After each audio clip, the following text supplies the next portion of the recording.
اعوذ باللہ من الشیطان الرجیم بسم اللہ الرحمن الرحیم وَلَقَدْ آتَيْنَا دَاوُودَ مِنَّا فَضْلًا يَا جِبَالُ أَوِّبِي مَعَهُ وَالطَّيْرَ وَأَلَنَّا لَهُ الْحَدِيدَ أَنِ اعْمَلْ صَابِغَاتٍ وَقَدِّرْ فِي السَّرْدِ وَاعْمَلُوا صَالِحًا إِنِّي بِمَا تَعْمَلُونَ بَصِيرٌ وَلِسُلَيْمَانَ الرِّيحَ غُدُوُّهَا شَهْرٌ وَرَوَاحُهَا شَهْرٌ وَأَسَلْنَا لَهُ عَيْنَ الْقِطْرِ وَمِنَ الْجِنِّ مَنْ يَعْمَلُ بَيْنَ يَدَيْهِ بِإِذْنِ رَبِّهِ مَنْ يَزِغْ مِنْهُمْ عَنْ أَمْرِنَا نُذِقْهُ مِنْ عَذَابِ السَّعِيرِ۔ سورہ سبا آیات 10 سے 12۔ وَلَقَدْ آتَيْنَا، اور ہم نے دیا، ہم نے عطا کیا، داود علیہ السلام کو، منا فضلا، اپنی طرف سے خاص فضل۔ حضرت داؤد اور حضرت سلیمان علیہم السلام پر اللہ تعالیٰ کا خاص فضل تھا، اور اس کا تذکرہ سورہ انبیاء اور سورہ نمل میں بھی گزر چکا ہے۔ تو اب حضرت داؤد کا تذکرہ ہو رہا ہے۔ یا جبالو، اے پہاڑو، اویبی معہو، تم شریک ہو جاؤ اس کے ساتھ، والطیرا، اور پرندے بھی۔ اوب یؤوب تاویب، اس کا معنی سر ملانے کے ہیں، سب کے اکٹھے ہو کر، ہم نوا ہو کر پڑھنے کے ہیں۔ تو حضرت داؤد علیہ السلام جب اللہ کی تسبیح و تحمید بیان کرتے، ان کی اس تسبیح اور تحمید میں اللہ کے حکم سے پہاڑ بھی شامل ہو جاتے، پرندے بھی شامل ہو جاتے۔ جس طرح سورہ انبیاء میں فرمایا وَسَخَّرْنَا مَعَ دَاوُودَ الْجِبَالَ يُسَبِّحْنَا وَالطَّيْرَ، اور ہم نے داؤد کے ساتھ پہاڑوں کو مسخر کر دیا اور پرندوں کو بھی، کہ جو حضرت داؤد علیہ السلام تسبیح و تحمید بیان کرتے، پہاڑ اور پرندے بھی شامل ہو جاتے۔ وَأَلَنَّا، اور ہم نے نرم کر دیا، لہو، ان کے لیے، الحدید، لوہے کو، یعنی حضرت داؤد علیہ السلام کے لیے لوہے کو نرم کر دیا۔ وہ لوہے کو پگھلاتے اور کڑیوں والی خاص زریں بناتے، جو بہت مضبوط ہوتیں اور وزن کے لحاظ سے ہلکی ہوتیں۔ یہ جنگی لباس تھا۔ زرہیں بنانے میں ایک خاص مہارت حاصل تھی، جن کا پہننا بھی انتہائی آسان تھا اور حفاظت کے لحاظ سے بہت مضبوط تھیں۔ اس لیے لوہے کو نرم کرنے کے بعد فرمایا ان اعمل، کہ بناؤ، سابغات، ڈھیلی ڈھالی زریں۔ سابغات ڈھیلے ڈھالے لباس کو کہا جاتا ہے جو پورے جسم کو ڈھانک لے، اور یہاں ان زروں کی صفت کے طور پر استعمال ہوا ہے۔ التفسیر الوسیط میں لکھا ہے صبغ الشیء صبوغا اذا كان واسعا تاما كاملا، کہ کسی چیز کو ایسے انداز سے بنانا کہ وہ کھلی بھی ہو، پوری بھی ہو اور کامل بھی ہو۔ وقدر فی السرد، اور ان کے جوڑوں کو پیوستہ رکھو، ان کی کڑیوں کو جوڑتے ہوئے پورا تناسب کا خیال رکھا جائے۔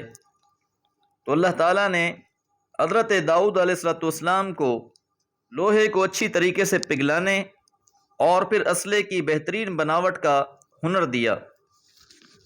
وَاعْمَلُوا صَالِحًا، اور سب نیک عمل کرو۔ انی، بلا شبہ میں، بما تعملون، جو بھی تم عمل کرتے ہو، بصیر، دیکھ رہا ہوں۔ کہ اللہ تعالیٰ کی طرف سے جو نعمتیں حاصل ہوئی ہیں، جس فضل سے نوازے گئے ہیں، اب لازم ہے کہ اس کو اچھے مقاصد کے لیے استعمال کیا جائے، اس کو حق کی سربلندی کے لیے استعمال کیا جائے، اور اللہ تعالیٰ ہر کسی کے ہر عمل پر خوب نگران ہے۔ ایک اور بات جو قابل غور ہے کہ اللہ تعالیٰ کی عطاؤں میں سے جو بھی عطا جس پیغمبر کو یا کسی عام بندے کو حاصل ہوئی ہے، اس کی نسبت ہمیشہ اللہ ہی کی جانب ہوتی ہے، اور صالحین نے ہمیشہ اس کمال کو اللہ ہی کی طرف منسوب کیا ہے۔ جبکہ موجودہ دور میں ہم یہ دیکھتے ہیں کہ اللہ نے کسی پر بھی کوئی عقدہ کھول دیا ہے، کوئی راز افشاں کر دیا ہے، وہ ساری زندگی خود ہی اس کا کریڈٹ لیتا رہتا ہے، اس کامیابی کو اپنا ہی کمال سمجھتا ہے، حالانکہ اب بھی جتنی ایجادات ہو رہی ہیں ان سب کا کشف اور الہام بھی اللہ کی طرف سے ہوتا ہے۔ وَلِسُلَيْمَانَ الرِّيحَ، اور سلیمان علیہ السلام کے لیے ہوا کو، یعنی اللہ تعالیٰ نے حضرت سلیمان علیہ السلام کے لیے ہوا کو مسخر کر دیا تھا۔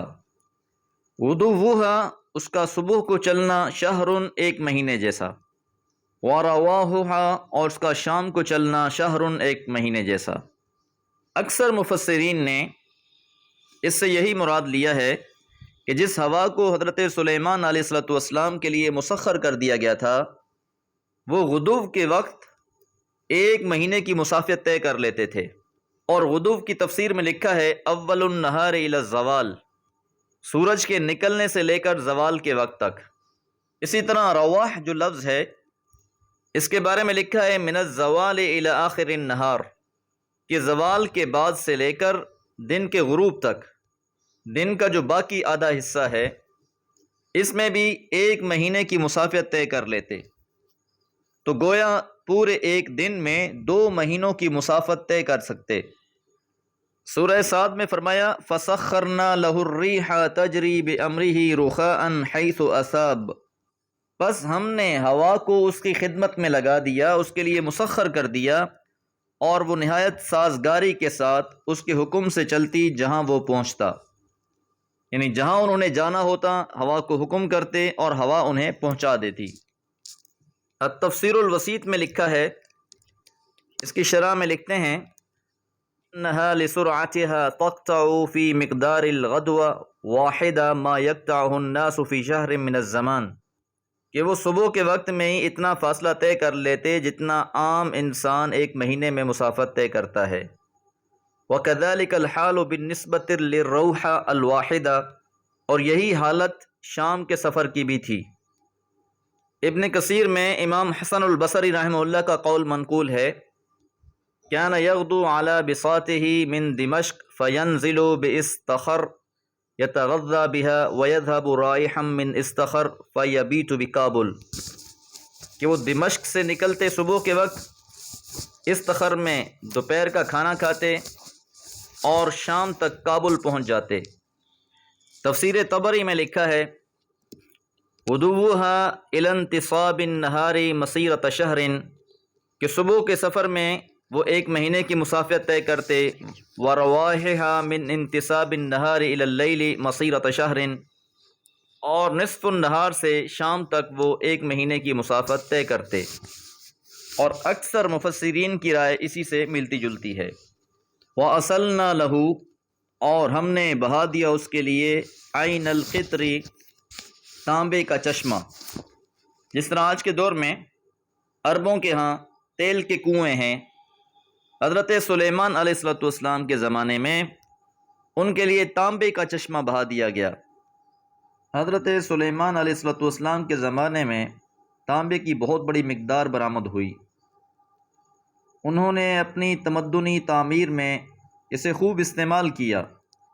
وَمِنَ الْجِنِّ، اور جنوں میں سے مَن يَعْمَلُ، جو کام کرتے، بَيْنَ يَدَيْهِ، اس کے سامنے، بِإِذْنِ رَبِّهِ، اس کے رب کے حکم سے، یعنی اللہ تعالیٰ کے حکم سے۔ جن بھی ان کے تابع تھے۔ اللہ تعالیٰ نے حضرت سلیمان علیہ السلام کو ایسا علم عطا فرما رکھا تھا کہ انہوں نے شریر جنوں کو بھی قابو میں کر رکھا تھا، جو حکم دیتے اسے بجا لاتے۔ وَمَن يَزِغْ مِنْهُمْ، اور ان میں سے جو بھی ٹیڑھا ہوتا، نافرمانی کرتا، عن امرنا، ہمارے حکم سے، نُذِقْهُ، ہم اسے چکھائیں گے، من عذاب السعیر، دوزخ کے عذاب میں سے۔ تو اللہ تعالیٰ نے حضرت سلیمان علیہ السلام کو ایسی حکومت عطا فرمائی تھی، انسان، چرند، پرند، جمادات، جن، سب آپ کے تابع تھے، آپ کا حکم بجا لاتے تھے۔ تو اللہ تعالیٰ کا یہ خاص فضل تھا آل داؤد پر۔ اللہ تعالیٰ ہم سب کو قرآن فہمی کی توفیق عطا فرمائے۔ وما علیہ الا البلاغ۔